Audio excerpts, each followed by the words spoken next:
Okay, so let's continue with the disassembly of the cylinder head. We had agreed that we had to remove the camshafts.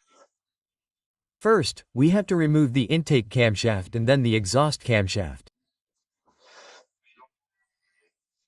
But we were thinking that with this famous wedge that is used to extend the chain, I have not been able to extend it. I don't know if the mayonnaise has squeezed the tensioner a little or whatever, but it doesn't work for me. So the alternative plan is to remove the timing chain tensioner. Then remove the same rod on this side that we removed on this side so that it gives way, and in this way we can release the tension of the chain. So, to get to the timing chain tensioner that is right down there, at the level of the alternator, you see, this here is the alternator and this here is the power steering pump. So, what I'm going to do is remove the power steering pump, but I don't want to remove the fluids and such. So, what I'm going to do is disassemble it and put it aside here, so that it's out of the way so that I can remove the alternator and access the timing chain tensioner.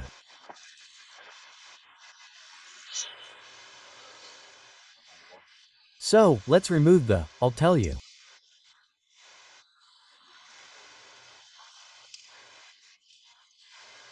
We're going to remove the power steering pump. To do that, I'm going to remove the elements that are in the way and that definitely had to be removed when removing the cylinder head. So, we're going to remove this element, which I don't know exactly what it's called right now, but it had to be removed. We remove it with these two screws, okay? These two screws. Then I'll look at it and say, what's the name? Okay. It definitely has something to do with the vacuum. Okay? This screw, and we remove this element and then the pump. It's for the power steering. I think there are two screws, this one, and an equivalent one down here. I'm actually touching it down there. Those are the two. Okay, great. Let's do it. Remove these two screws. This won't come off because I obviously have these other two screws there that get in the way. So, I'll remove this, but since I have to remove that part to remove the cylinder head, I'll remove it later. So, the next thing we have to do is remove this insulating plate with those three screws. Do you see those three screws? Well, we removed those three screws and the plate comes off. Well, in the end, there weren't three, there were four. See? It's these four. I'm going to leave this here. I don't know why it has to be removed, to be honest. I'm removing it because the workshop manual says that to remove the power steering pump, you have to first remove this thermal insulation plate. But at the moment I don't really understand, why I'm also going to remove, this rubber band here that gets in the way. Okay, I'm going to remove this one here. Take it out and take it to this side. I took it out here and there. I put it here so it doesn't get in the way. One less thing that bothers me. Well, look, there were three screws, okay? Two below and one above. And with those three screws, which are torsional, we can now remove the power steering pump. I put the four small screws of the thermal insulation plate back here. I don't understand why the thermal insulation plate is removed. I honestly don't know what the point is. I don't see any point, but oh well, we've removed it. No problem. We've already put those three screws there.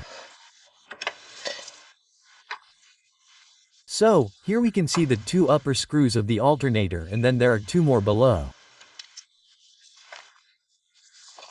Removing the two upper ones is very easy. The two lower ones are a little more complicated, and we also have to remove the connections that I'm going to show you, okay? We also have to remove the alternator connections. I don't know why that one is removed. That one is removed. Why is it removed? I don't know, but that alternator cable is removed. How strange. Okay, there's the connector and now we have to remove the cable. Okay, look. Well, we had the three small screws for the power steering. Those are the two below and this one up here. I've already put in the four small screws for the insulating plate. I don't know why the insulating plate had to be removed. I don't understand, but anyway, I've removed it. And now we have access to the two upper screws of the alternator. We have to remove the alternator because the small hole where the timing belt tensioner goes is at the height of the alternator. we have to disassemble it. To install the alternator.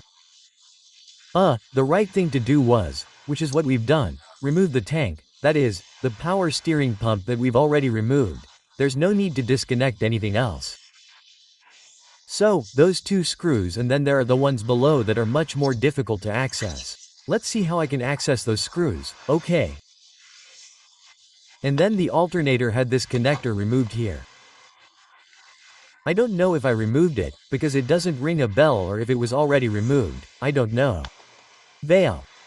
And there we have the positive cable that also needs to be removed. Let's continue. Now what we have to do is remove the alternator. To remove the alternator, it's as simple as removing these two screws here and their two counterparts below. The workshop manual says that you have to do it from below. Well, since I've already lowered the car, I don't want to raise it again if it's not necessary. I'm going to try to do it from up here, because I see that I can't do it from up here. So I'll put the jack back on for a second and get underneath and remove the two screws from below, and then the alternator comes out upwards. Okay, what I'm seeing is that it comes out upwards. These screws are going to bother me. I'll remove them and then put them back. So I'm going to first remove those little screws here that I put there so that I don't lose them, and let's get to it. Well, yes, it's actually much easier from down here. I'm not going to complicate things. I've already lifted the car. I put the jack on. I've only lifted it on one side, and there I can perfectly fit the two small screws. Okay, nothing, I'll remove them. And now we're removing the alternator. Look, we have to see that this alternator bracket has this bracket. Okay. We mustn't lose the bracket. Okay, well, I've already removed the two super long screws, which are a bit complicated because the key didn't fit here. So, between half a hand, with the wrench, with whatever, it's out. Okay, well, there we go, we have it. And now we remove the two on top. We pull the alternator upwards, but then we have to remove the terminal block bracket. Okay, nothing, I'm already removing the two screws. Look, this one here is the one with this little plate, okay? Don't lose the plate. And there we have the terminal block that we have to release. Okay, what's happening is that I'm having a bit of trouble removing the alternator because I haven't completely removed the power steering pump. So I'm going to remove this water hose. Okay, I'll move the pad up here, and that way it has a lot more room. That's what I'm going to do. Okay, now I'm going to remove this little screw, so we can now remove the cable from its housing. Okay, it's removed. I'm going to put the little screw here so it doesn't get lost, and we're going to try to remove the alternator from above. And now we're going to see the hole, where the timing chain tensioner is, to release the tension of the timing chain and be able to continue removing the cylinder head. Okay, well, it's finally out. See, I've already put the 4 screws in there so I don't lose them.